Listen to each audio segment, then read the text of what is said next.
Hello and नमस्ते, welcome to our channel the next level academy. आज हम करने वाले हैं 26 अगस्त के करंट अफेयर्स एमसीक्यू पैटर्न में। तो आइए देखते हैं कि हमारा पहला क्वेश्चन क्या है। तो पहला क्वेश्चन हमसे ये पूछा जा रहा है that with reference to the unified pension scheme UPS which of the following statements is correct. मतलब यूनिफाइड पेंशन स्कीम्स के रेफरेंस में इनमें से कौन से क्वेश्चंस करेक्ट है। ऑप्शन नंबर ए है the UPS requires no contribution from the employees. Option number B है the UPS guarantees a pension of 75% of the average basic pay of the last 12 months before retirement. Option number C है the UPS involves an employee contribution of 10% of their salary. Option number D है the UPS is applicable only to employees who joined after January 1, 2010. तो इसका correct option है option number C, that is the UPS involves an employee contribution of 10% of their salary. यानी unified pension schemes UPS से संबंधित प्रश्न में सही उत्तर है option number C, that is the UPS involves an employ contribution of 10% of their salary. इसका मतलब है कि इस पेंशन स्कीम में एम्प्लॉयज अपनी सैलरी का 10%, ठीक है, 10% कंट्रीब्यूट करते हैं। ये कंट्रीब्यूशन एम्प्लॉय के मंथली सैलरी से डायरेक्टली कट होता है और उनके फ्यूचर पेंशन के लिए सेव होता है। ये स्कीम एम्प्लॉय के रिटायरमेंट के बाद उन्हें फाइनेंशियल सपोर्ट देने के लिए बनाई गई है। बाकी स्टेटमेंट्स गलत है, जैसे ये सब मैंने जैसे कि option number A, B and D ये सारे गलत हैं, इसलिए सही जवाब क्या है ऑप्शन नंबर सी। अभी देखते हैं हमारा दूसरा प्रश्न हमसे क्या पूछ रहा है। Why did the Kerala government set up a special investigation team SIT as reported in the news? तो यहाँ पे क्या बोल रहे हैं कि केरला गवर्नमेंट ने एक स्पेशल इन्वेस्टिगेशन टीम SIT क्यों एस्टेब्लिश किया है, सेटअप किया है, इसका रीज़न क्या है, इसका करेक्ट ऑप्शन क्या होगा।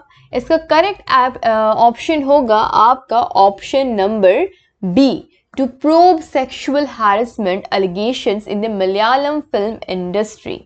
केरला सरकार ने स्पेशल इन्वेस्टिगेशन टीम SIT को इसीलिए एस्टैब्लिश किया क्योंकि मलयालम फिल्म इंडस्ट्री में सेक्सुअल हैरेसमेंट के आरोपों की जांच करनी थी।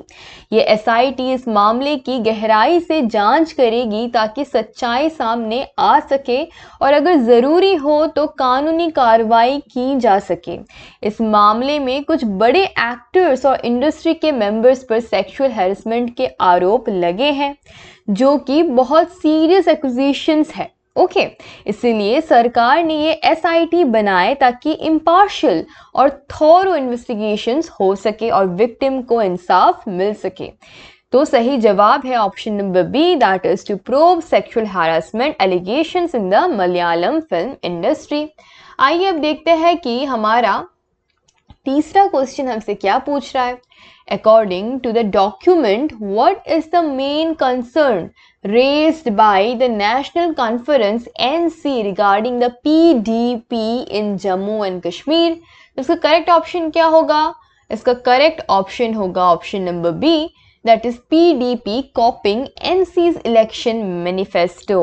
नेशनल कॉन्फ्रेंस यानी NC ने PDP के खिलाफ जो मेन कंसर्न उठाया है वो ये है कि PDP ने NC के इलेक्शन मैनिफेस्टो को कॉपी किया है। मतलब NC का कहना है कि जो प्रॉमिसेस और प्लान्स उन्होंने अपने इलेक्शन मैनिफेस्टो में दिए थे वही चीज़ें PDP ने अपने मैनिफेस्टो में डाल दी हैं। ये NC के लिए एक बड़ी समस्या है क्योंकि वो अपने मैनिफेस्टो को अपनी यूनिक और ओरिजिनल प्लान मानते हैं और अगर PDP ने उसको कॉपी किया है तो ये एक अनएथिकल प्रैक्टिस है। इसलिए सही जवाब है option number B, PDP copying NC's election manifesto. अब आइए देखते हैं हमारा चौथा number question. That is, the Brazilian foreign minister's visit to India was notable due to discussions expected to be held on which sensitive issue? trade agreements, stranded Indian immigrants in Brazil, joint military exercises, या climate change policies? इसका correct answer है option number B, that is stranded Indian immigrants in Brazil. तो Brazil के foreign minister का भारत का दौरा इसलिए नहीं हो पाया। तो क्या हुआ, देखो ब्राज़ील के जो फॉरेन मिनिस्टर का भारत का दौर इसलिए नहीं हो पाया क्योंकि वहाँ पर एक सेंसिटिव इशू पर डिस्कशन होने की उम्मीद थी, जो था option number B, that is stranded Indian immigrants in Brazil. मतलब कुछ इंडियन इमिग्रेंट्स ब्राज़ील में फंस गए हैं और उनके वापस आने या वहाँ के लीगल इश्यूज को लेकर डिस्कशन एक्सपेक्टेड थी। ये काफ़ी सेंसिटिव इशू था जिसमें दोनों देशों के रिलेशंस को लेकर बातचीत होने वाली थी, लेकिन ये विजिट कैंसिल करना पड़ा। इसलिए सही जवाब है option number B, that is stranded Indian immigrants in Brazil. अभी हमारा 5वां क्वेश्चन है, which of the following countries recently agreed to enhance their strategic partnership by signing a new defense cooperation agreement? So इसका correct answer क्या होगा भाई? इसका correct answer है आपका option number B, that is India and Australia. तो हाल ही में भारत और ऑस्ट्रेलिया ने अपनी स्ट्रैटेजिक पार्टनरशिप को और मजबूत करने के लिए एक नई डिफेंस कॉर्पोरेशन एग्रीमेंट पर साइन किया है। ठीक है, एक नई डिफेंस कॉर्पोरेशन पर साइन किया है। इस एग्रीमेंट के जरिए दोनों देश अपनी डिफेंस और सिक्योरिटी को लेकर मिलकर काम करेंगे, जिसमें मिलिट्री एक्सरसाइजेस, टेक्नोलॉजी शेयरिंग और स्ट्रैटेजिक डायलॉग्स शामिल हैं। यह एग्रीमेंट दोनों देशों के बीच के रिश्ते को और मजबूत करेगा, खासकर इंडो पैसिफिक रीजन में। इसीलिए सही जवाब है इंडिया एंड ऑस्ट्रेलिया। हमारा 6 नंबर क्वेश्चन है, the global climate summit 2024 was recently held in which of the following cities? तो इसका करेक्ट आंसर है आपका option number C, Paris. The global climate summit 2024 हाल ही में पेरिस में आयोजित किया गया था। इस समिट का उद्देश्य दुनिया भर के देशों को एक साथ लाना था ताकि वो मिलकर क्लाइमेट चेंज के खिलाफ कदम उठा सके। समिट में विश्व के लीडर्स, एनवायरमेंटल एक्सपर्ट्स और साइंटिस्ट ने हिस्सा लिया, जहां उन्होंने क्लाइमेट चेंज के मुद्दों पर चर्चा की और नए कमिटमेंट्स किए। पेरिस को इस समिट के लिए इसलिए चुना गया क्योंकि ये शहर पहले भी 2015 में एक इम्पॉर्टेंट क्लाइमेट एग्रीमेंट, जो पेरिस एग्रीमेंट के नाम से जाना जाता है, का गवाह बन चुका है। इस बार के समिट में विशेष रूप से कार्बन एमिशंस को कम करने, रिन्यूएबल एनर्जी के प्रयोग को बढ़ावा देने और डेवलपिंग नेशंस को फाइनेंशियल और टेक्निकल सपोर्ट देने पर जोर दिया गया है। इसलिए इसका सही जवाब है option number C, that is Paris. अभी आइए देखते हैं हमारा 7वां नंबर क्वेश्चन। तो हमारा 7वां नंबर क्वेश्चन भाई क्या कह रहा है, Which of the following Indian states has recently announced the implementation of the Right to Health Act? तो कौन से इंडियन स्टेट ने अनाउंस कर दिया कि राइट टू हेल्थ एक्ट को हम इम्प्लीमेंट करने वाले हैं, इम्प्लीमेंटेशन करेंगे? तो इसका करेक्ट आंसर है option number C, that is Rajasthan. ठीक है, तो राजस्थान ने हाल ही में राइट टू हेल्थ एक्ट को लागू करने का अनाउंसमेंट किया है। इस एक्ट के तहत राजस्थान के लोगों को स्वास्थ्य से संबंधित अधिकारों का लाभ मिलेगा। ये कानून लोगों को उनके हेल्थ राइट्स के प्रति जागरूक बनाता है और उनके क्वालिटी हेल्थ केयर सर्विसेज प्राप्त करने का अधिकार देता है, बिना किसी भेदभाव के। इस एक्ट के through this right to health act, इसके थ्रू सरकार ने हेल्थ सर्विसेज को हर व्यक्ति के लिए एक्सेसिबल और एफोर्डेबल बनाने का लक्ष्य रखा है। इसमें emergency medical treatment, free medicine और डायग्नोस्टिक सर्विसेज जैसे प्रोविजंस शामिल है।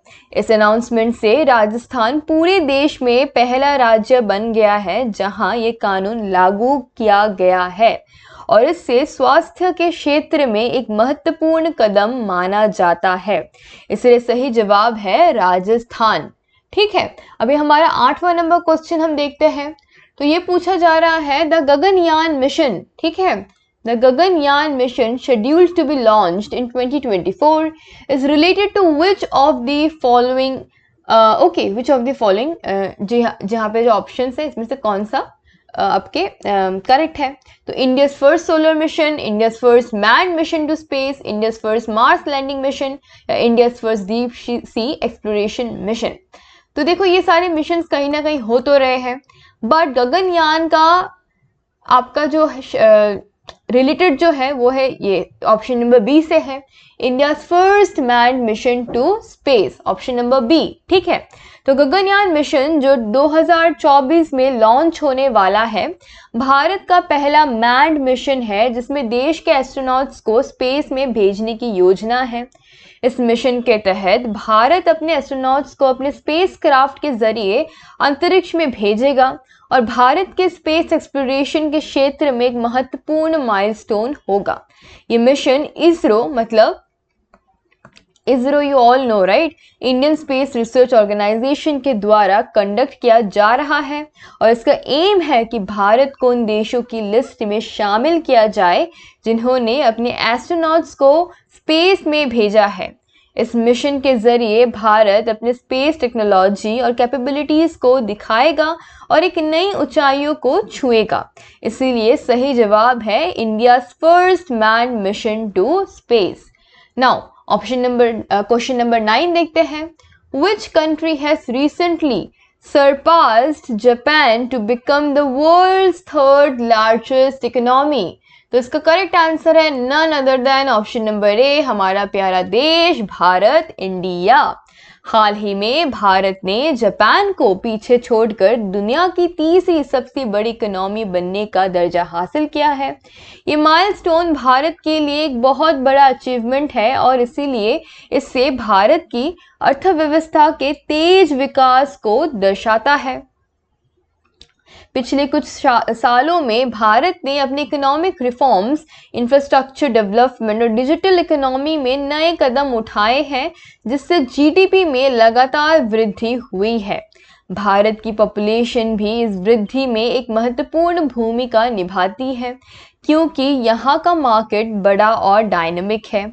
इस सक्सेस का मतलब ये है कि भारत अब दुनिया की तीसरी सबसे बड़ी इकोनॉमी बन गया है, सिर्फ अमेरिका और चाइना से पीछे है।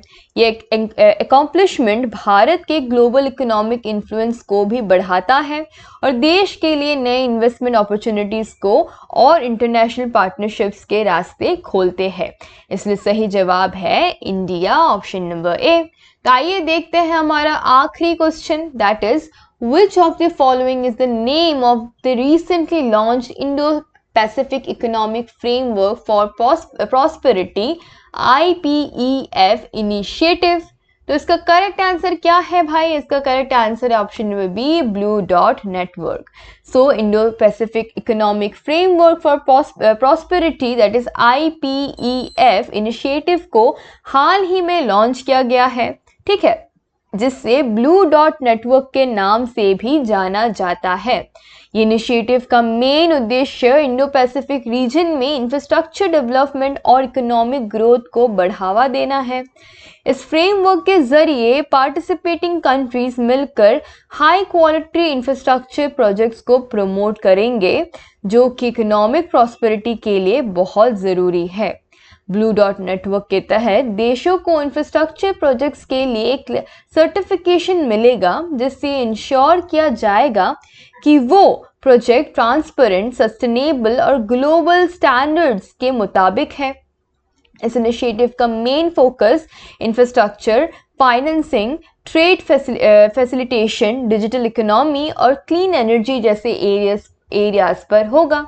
ये इनिशिएटिव भारत के लिए भी महत्वपूर्ण है क्योंकि इससे भारत अपने इंडो पैसिफिक पार्टनर्स के साथ इकोनॉमिक टाइज और स्ट्रैटेजिक पार्टनरशिप को और मजबूत करेगा।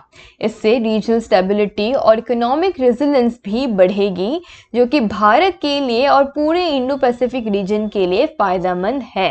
इसीलिए सही जवाब है ब्लू डॉट नेटवर्क।